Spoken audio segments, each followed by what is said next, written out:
किसी दूसरे के जीवन के साथ पूर्ण रूप से जीने से बेहतर है कि हम अपने स्वयं के भाग्य के अनुसार अपूर्ण जिए। वासना, क्रोध और लालच ये नर्क के 3 द्वार हैं। मनुष्य अपने विश्वास से बना है, जैसा वो मानता है वैसा ही वो बन जाता है। एक उपहार तब पवित्र होता है जब वो दिल से सही व्यक्ति को सही समय पर और सही जगह पर दिया जाता है, और जब हम बदले में कुछ भी उम्मीद नहीं करते हैं।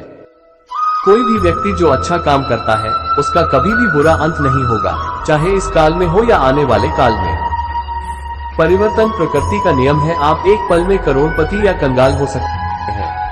आत्मा न तो जन्म लेती है और न ही मरती है। आप यहाँ खाली हाथ आए हैं और आप खाली हाथ जाएंगे। जो आज तुम्हारा है वो कल किसी और का था और कल किसी और का होगा।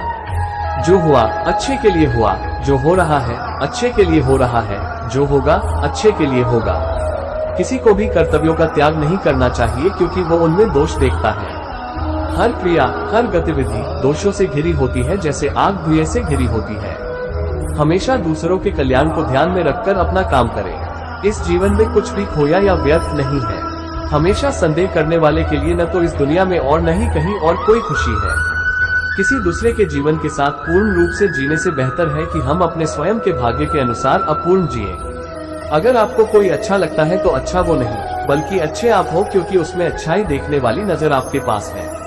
सच्चा चाहने वाला आपसे प्रत्येक तरह की बात करेगा, आपसे हर मसले पर बात करेगा, लेकिन धोखा देने वाला सिर्फ प्यार भरी बात करेगा। अगर आपको झुकना है तो किसी के विनम्रता के आगे झुके, किसी की शक्ति के आगे, रूप के आगे और धन के आगे तो बिल्कुल भी मत झुकना।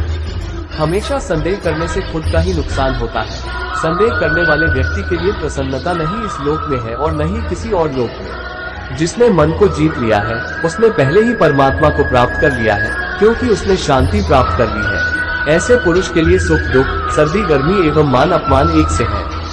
क्रोध से भ्रम पैदा होता है, भ्रम से बुद्धि व्यग्र होती है, जब बुद्धि व्यग्र होती है तब तर्क नष्ट हो जाता है, जब तर्क नष्ट होता है तब व्यक्ति का पतन हो जाता है। जो बीत गया उस पर दुख क्यों करना, जो है उस पर अहंकार क्यों करना, और जो आने वाला है उसका मोह क्यों करना। जो मनुष्य मुझे जिस प्रकार भजता है, यानी जिस इच्छा से मेरा स्मरण करता है, उसी के अनुरूप मैं उसे फल प्रदान करता हूँ। सभी लोग सब प्रकार से मेरे ही मार्ग का अनुसरण करते हैं। आत्मा किसी काल में भी न जन्मता है और न मरता है, न यह एक बार होकर फिर अभावरूप होने वाला है। आत्मा अजन्मा, नित्य, शाश्वत और पुरातन है। शरीर के नाश होने पर भी इसका नाश नहीं होता। जब भविष्य धुंधला पड़ने लग जाता है तो आपको अपने वर्तमान में ध्यान केंद्रित करने की आवश्यकता है।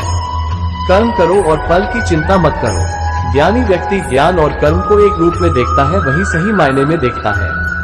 जो कर्म प्राकृतिक नहीं है वो हमेशा आपको तनाव देता है। जिसने कर्म त्याग दिया है उसे कर्म नहीं बांधता। जब मनुष्य की बुद्धि, मन, श्रद्धा तथा शरण सब कुछ भगवान में स्थिर हो जाते हैं, तभी वो पूर्ण ज्ञान द्वारा समस्त कल्मश से शुद्ध होता है और मुक्ति के पथ पर अग्रसर होता है। जो मुझे सर्वत्र देखता है और सब कुछ मुझ में देखता है, उसके लिए न तो मैं कभी अदृश्य होता हूँ और न वो मेरे लिए अदृश्य होता है। हे अर्जुन, निस्संदेह चंचल मन को वश में करना अत्यंत कठिन है, किंतु उपयुक्त अभ्यास द्वारा तथा विरक्ति द्वारा ऐसा संभव है।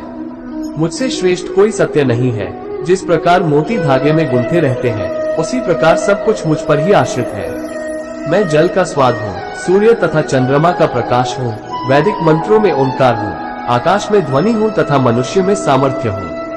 हे अर्जुन, कोई भी इंसान जन्म से नहीं बल्कि अपने कर्मों से महान बनता है। कर्म में विश्वास करना चाहिए, क्योंकि ये जगत ही कर्मलोक है। कर्म आपके हाथ में है, परिणाम नहीं, इसलिए कर्म पर ध्यान लगाएं। यानी कि सिर्फ काम पर ध्यान लगाएं और मेहनत करें। न तो कर्म से विमुख होकर कोई कर्मफल से छुटकारा पा सकता है और न केवल संन्यास से सिद्धि प्राप्त की जा सकती है।